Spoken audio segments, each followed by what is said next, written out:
नमस्कार, शतरंज के खिलाड़ी में आपका स्वागत है। मैं हूं आपका मित्र साथी हमदर्द मुकेश कुमार। यूँ तो मनोज प्रभाकर हिंदुस्तान के सबसे कामयाब हरपन मौला खिलाड़ियों में से एक हैं, मगर जब भी मैच फिक्सिंग का जिक्र होता है उनका नाम आ ही जाता है। हाल में जब विनोद कांबली ने टीवी स्क्रीन पर रोते हुए श्रीलंका के खिलाफ मैच फिक्स होने की बात कही तो दूसरे खिलाड़ियों के साथ उनका भी नाम उछला।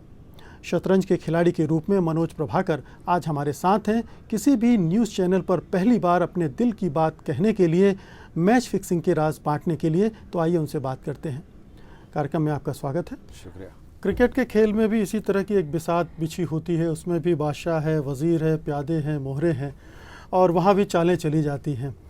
लेकिन कई बार ये सवाल उठता रहा है कि वहाँ कई चालें फिक्स हो जाती हैं और मैच फिक्सिंग का विवाद लगातार हम सुनते आ रहे हैं। ख़ास तौर पर अभी एक बार फिर से उस पर विवाद हुआ है कांबली के बयान के बाद। इस पूरे घटनाक्रम को आपने देखा होगा, इस पर आपकी पहली प्रतिक्रिया क्या है? देखिए, मैं यही कहना चाहूँगा कि जो भी कांबली ने बोला है, मुझे लगता है कि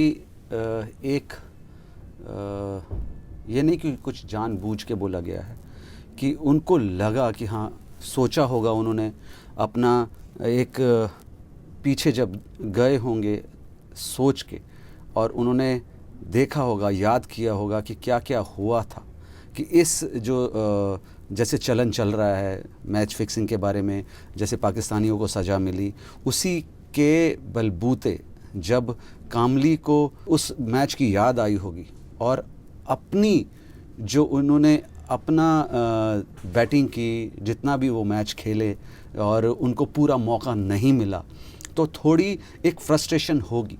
और जब चीज़ें याद आई होंगी किस किस तरीके से वो घटना घटी हैं और जिस तरीके से उन्होंने सोचा होगा कि मैच के डिसीज़न क्या हुए हैं, जबकि आसानी से अगर हम वो मैच जीतते तो फाइनल में प्रवेश करते और उसके बाद फाइनल में कुछ भी हो सकता था। मतलब उनका अंदर का फ्रस्ट्रेशन भी था, एक कसक भी थी कि सेमीफाइनल हम हार गए जो जीत सकते थे, इसलिए ये गुस्सा बाहर आया। बड़ी चीज़ ये हुई है कि पूरा मैच नहीं हुआ और कांबली अकेले खड़े रह गए और थोड़ा उनको जो मौका मिला था अपना जो भी टैलेंट दिखाने का या उनको जो रोल दिया गया था वो दिखाने का, और वो बहुत कॉन्फिडेंट नज़र आ रहे थे उस वक्त। और यही एक बड़ा मकसद है कि जब उन्होंने याद किया होगा तो उन्हें लगा होगा कि हाँ, ऐसा हो सकता है।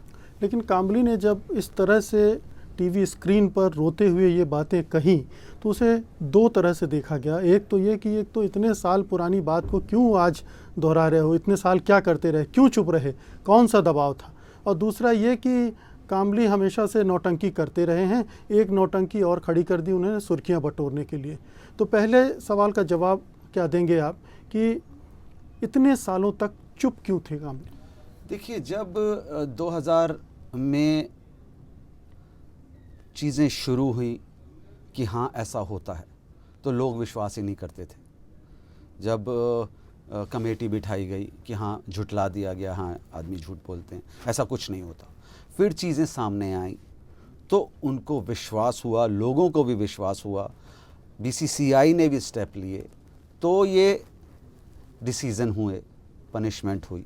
उसके बाद जब चीज़ निकल गई उस दौर पे, तो उस चीज़ को निकले हुए 15 साल हो गए।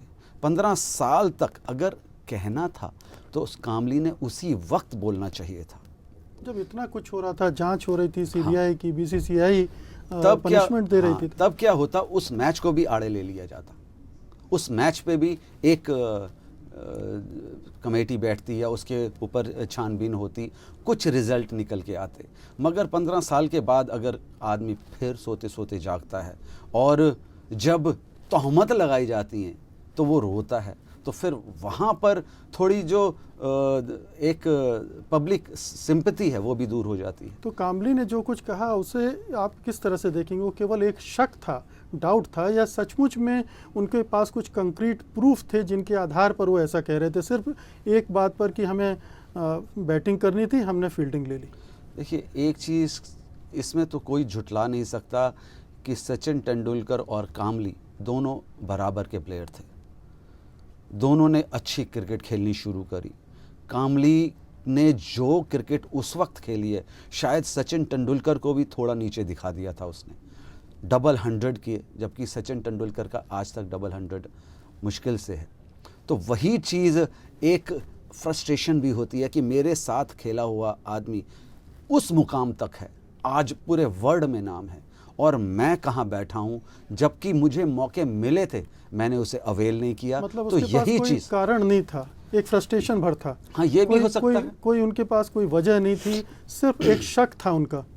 वजह नहीं होती कि जैसे ये माहौल है, एक हम मैच फिक्सिंग की बात कर रहे हैं, तो कुछ ऐसा याद करता है आदमी कि हाँ मुझे भी लगा था।